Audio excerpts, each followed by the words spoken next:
Real Madrid 1, Arsenal 2. How you doing, Abdul Talib? Good evening. Yeah, I'm fine. How are you? Right. So with the whole threats that your players were sending online before the game, telling us this and that, telling us a lot of things. It took you guys almost over 50 minutes to shoot your first shot on target, and it was that Vinicius chance. So what happened today? Yeah, 52 minutes to be precise. 52 minutes. And, I've said this time and again that this team, this is just a team of individual players. We are not a team yet. This Madrid side, I've been complaining all season. We are not a team. We are just a bunch of individual players brought in to come and play together. We are not up to that team yet. And before I even make some comments, I will say that this coach or this manager is not the right person to bring the best out of these players. So, and if you look at it with all the shout on social media, remontada, blah, blah, blah, I think I made a post on Twitter page that, see, we should just forget it. As far as it's absolute, immediately I saw the lineup, Alaba starting at left back, Lucas Vasquez starting on the right. I Yeah, know when they I are saw not it, going to do when I anything saw it much. again, when I saw the lineup, too, I was like, this was the same guy that Saka was I able just to. know that we're not going. I just know that we're not going to do it. Yeah, I was like, this it's was the not. same guy that Saka It's not as stressed. if. You are still playing him against Saka. That was when I saw the lineup. Yeah, yeah. So it's not even. It's not even as if we are. We are. Let's say they played bad or something. No, they didn't really play that bad or something. The Alaba and the Vasquez, but for a team that wants to come back from a 3-0 win, that is not how you start. And if you look at the way we played, immediately the game started, we moved on to like having like a back three. I think that was why he used Alaba at left back. We had a back three that is Asensio, Rudiger, and Alaba, and Vasquez moved up front. So he was practically the one like playing like a right wing back. So and when I saw that, I was like, okay, if you know that that's what you want to do, why is Vasquez playing the right wing back position when you have somebody like can give you more in attack? When you have somebody like what's his name, Brian Diaz and other Gula, they can give you more in that place. But of course, I was expecting Ceballos to drop. It was not until 60 something minutes before he was brought in. So like I don't even know like I don't even know what to see. I don't even know what to like. I don't even know what to even complain about. The front three, Vinicius had a good game, excellent game, but he had a good game. I don't know. I don't know. Especially Mbappe, I don't know. In this TikTok session that we used to have, they were asking of lineup, and so many people yesterday they were saying that okay, Hendrik should start. Hendrik should start. I, for one, uh, put Mbappe in that 9 position. But later on, when I watched when Hendrik came in, like look at the balls, even though they were not that favorable, he was able to, you see him inside the 18-yard box to understand that he was even chesting ball, controlling balls inside the 18-yard box. That is what a number 9 should do, and that's what Hendrik is doing. Mbappe has been outside the box throughout the game. I don't think there's any scenario where Mbappe was. It was just that offside goal, that first goal, that offside goal that Mbappe was inside the 18-yard box. All the remaining times he was outside the box. You will see Vinicius will cross the ball. Nobody is there. To understand, it's even a defender that will even is Rudiger. There was a time that Rudiger had to even come in and become like a number 9 in our team. So what is happening? What are they doing? You have a number 9 that doesn't stay inside the box. That reminds me of Wegos of Man U. They said is a defensive number 9, right? So I was looking. I said, is Mbappe a defensive number 9? Because he was just outside. And whenever he gets the ball, when he's trying to worsen into the 18, you see him. He wants to do, and those guys will never allow you. So everybody before he gets to the ball, even though he had a good game. Rodrigo, the same thing. Bellingham, the same thing. Everybody, the same thing. Like, do you know that I did not even know because when it was 90 minutes, I had to, because I was watching it on my phone, I was streaming online. So I had to just drop my phone. I was like, no, enough of this torture. I'm done. So it was when after the game, when I now saw 2-1, I was like, oh, so they even scored another. So that is that's the summation of our season. And I've always wanted to say this. Always wanted to say, um, to all the out there, those ones that are not Madrid fans or those ones that don't watch La Liga. If you watch La Liga and you watch Madrid match, you will know that this is something that is not a surprise. This is not a surprise. This is not a surprise. A team that can barely win against Leganes, a team that can barely win, a team that cannot win Valencia, cannot come back against Arsenal with 3 goals. You cannot. See, you can. There's this saying that we always used to say that you can't give what you don't. And let me like the team. If you see their action, they want to do fight back, but they are clueless. They don't have a direction. They don't have a bearing. They don't know what to do. That they want to come back, but whenever they get the ball, they don't know what to do. And that is where the manager comes in. They don't know what to do. Style and go. That has been our game for the entirety of this season. We just freestyle. Even the goal that Vinicius Junior scored, it was a freestyle goal. It's not born out of Saliba's tactics. error. So it is just a freestyle goal. So that is just and when I hear people Ancelloti fanboys start shouting that he did all he could, he did this, he did that, blah blah blah. Why? See, like guy, he cannot give us anything more again. And the good part of it is that we have two trophies again to fight for. We have the La Liga, even though we are 4 points adrift in La Liga, and we have the what they call it, Kings Cup. We're in the finals. All is against Barcelona. I just put it that way. I just playing against Barca, all of them. So what are we now going to do? This one is gone already. Yeah, I understand. Ancelloti fanboys, they start telling me that we cannot win the Champions League every season. That is always their excuse. We cannot win Champions League every season. Sometimes we win, sometimes we lose. Do you know that the entirety of this season, we haven't had any great performance as a team for the entirety of this season? Even one match, even if we are playing a second division team, we suffer before we win. We suffer before we win. Because the disconnection in the team is clear. The disconnection, especially from the front three. And I get and another thing that gets me pissed off is when people say that the front three cannot play together.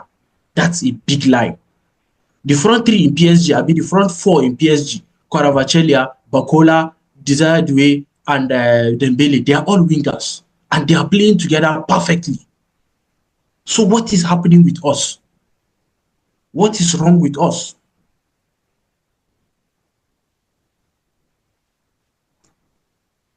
So let's talk about the penalty decisions. That is just it. Sorry, Let's talk about the penalty decisions. seriously. Arsenal's penalty decision and what's it called? Your own Mbappe. Immediately I saw the penalty. When they gave the penalty, I was like, okay. But you should be rest assured they are going to give us a penalty too with this same thing. And if you even look at the decision itself, if you even look at it, when their player played the corner kick, the ball was even directly played to Courtois. It wasn't even played to the player or something like that. I don't know. I don't understand. I don't know. Maybe I'm not conversant with the rules or something. But the ball was not even to the direction of that player that was fouled, that was supposedly fouled. So I don't know what happened there. And then our own came, and they started bringing some kind of, I don't know. But I don't even want to talk about the penalty. But if you look at it, you know that the penalty it was a way questionable penalty. Seriously, I don't know what you think actually, but to me, it was questionable. Maybe people say that I'm biased because it's my club or something. But Mbappe's own was closer to a penalty. Let's say that it's not even a penalty. It's closer to a penalty than even that one that was given against us. So I don't know. We've lost already, so I don't really want to complain about it. So going forward, what are you expecting now? So what do you have to say about it? Oh, the penalty. In my opinion, yeah, I agree with you that ball wasn't played towards the player, but I think they've introduced all these off the ball fouls. You know, before they were not looking at all those things, but now they look at all those things. If you foul a player off the ball, they will look at it. They will look at it. But as Okay. for Mbappe, I think Mbappe was already going down. If you look at it very well, he was already going down before before they even pulled him. And I didn't even see any extra force from Declan Rice pulling Mbappe. But it was given at first by the referee, but VR decided But to overturn. Hmm? his hands were over, so I don't know. His hands were holding. He was holding him. Yes. No, if you look at Mbappe's own and Another. look at the Asensio's own, like the way Asensio pulled that guy, like okay, leave this guy alone now. But he was pulling him, he was pulling him. So maybe that was what the referee looked at. I was like, no, this is a penalty, and he also gave the other one, but VR decided to overturn it. So,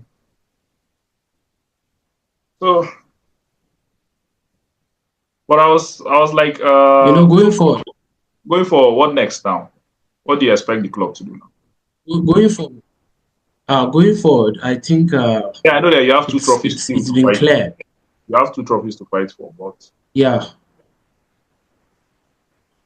it's clear as anything in the air that Ancelotti should just finish up the season. I don't want him to be sacked down. I'm very sure the club is not even going to sack. But I think he should finish up the season, whether we go trophyless. In fact, I don't even care. Like I don't even care. I'm already. I just want the season to be over with. Like next season, like I always used to say, I can take anybody, whether it's Jurgen Klopp, whether it's Alonso, whether it's Simone Inzaghi, anybody that they can bring. See, even if they want to bring Raul Gonzalez, Roberto Carlos, Abelua, combine them together, let them be rotating week in, week out. See, let them do it. Like I just need somebody. I just need somebody that will give us a clear plan as a team. I just want us to have an identity as a team. Like I'm not an advocate of, let's say, play tiki taka or play good football or something. No, but let's have a plan. When that plan fails, we have a fallback plan. another plan. If you are using Yes, if you are using these players, if you are starting with so players and they tend to, they are not giving you what you want, you can bring in somebody and you give you what you want. If you don't keep a player on the bench for 5, 6, 7 games on the bench without playing him, you rotate your team properly so that you get the best out of your team. But we don't get all those things. We are just stuck with Ancelotti and his favorite players. And if you even look at the decision he made towards the ending of the game, he decided to remove Asensio and bring in, an extra, is it striker or an extra forward or midfielder? I don't And he know was what going to for say. it now. He needed goals. So like, yes, he needed goals, but if there was anybody that he should have removed, it was Tchouaméni. Why are you removing Asensio? Why are you removing Asensio? That's another way, another reason to tell you that there are some of his favorite untouchable players that no matter what, that guy would never touch them in that team. As far as they are there, he will never touch them. Tchouaméni is that player that he'll go out, he'll play till he's injured. If you see him not playing in a starting lineup in Madrid, just know that he's either suspended or he's injured. If he's available, he plays. And if he goes out on injury, the day that he's coming back from injury, he comes back to that starting lineup. So we have those kind of untouchable players. Everybody, every Madrid fans that follows what's happening in the club knows that there are those untouchable players. And no matter what he does, no matter how, and Alaba is one of those players, and that is why Alaba started today. Look at. Do you know that in our last the La Liga game we played during the weekends, Alaba did not play.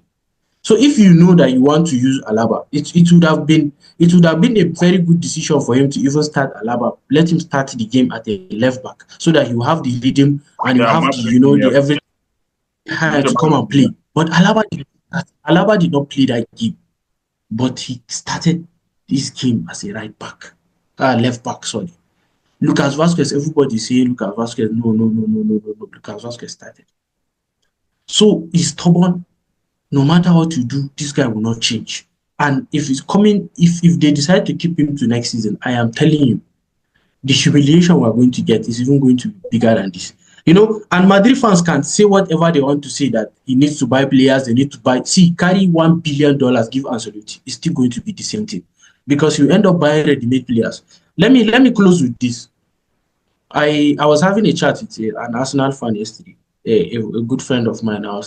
I was having this discussion with him, and I told him something. I said, look, the gravity or the level that Ancelotti is with his favorite players or with his ready-made players ideology has reached that level that if you take Ancelotti to this Arsenal, substitute these two coaches today, bring Arteta to Madrid and take Ancelotti to Arsenal. Wallahi, you can see me, I'm swearing.